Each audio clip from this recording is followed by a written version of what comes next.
Hello mga moms!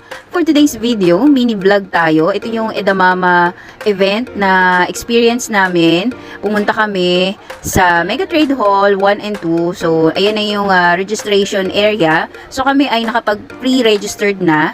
And, ayun nga, may nakita pa tayong isang mami dito, si Mami Ses. So, kilala siya sa industry ng mga freelancer, mga social media. Ayan. And then, ayun, konting picture-picture dito sa mga mascot na cute. 1, 2.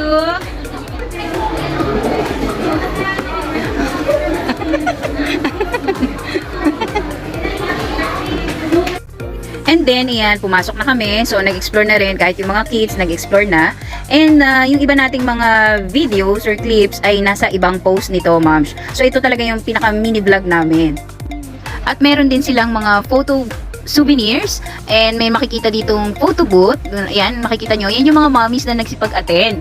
So, galing sila sa iba't ibang mommy community or family community na nagpunta rin dito para maghanap ng mga good deals or mga baby essentials, mommy essentials para sa family.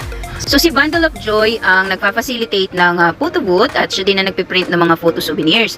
And then, ito naman yung community lounge. Ito yung dito nagkakaroon ng discussion, sharing.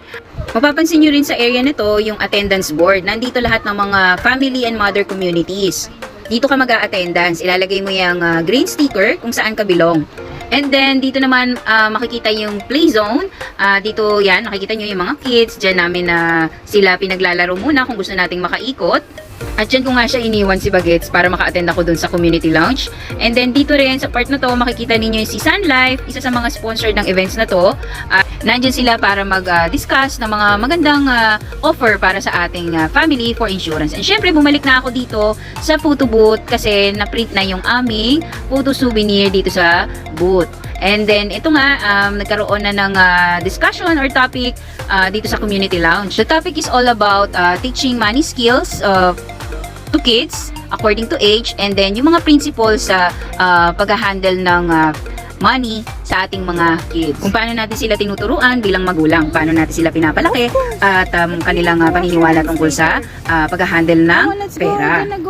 And ayun na nga, moms, natapos na yung event, nag-exit na kami, hindi na kami nagpagabi kasi nga meron kaming itinerary na sinusundan. And ito na nga, ito na yung part na pupunta na kami doon sa gusto niya talagang gawin. So siya yung hinuli ko dahil gusto ko ma-enjoy niya at hindi siya mabitin sa oras. So itutuloy na lang natin itong mini vlog. Bye! Other place.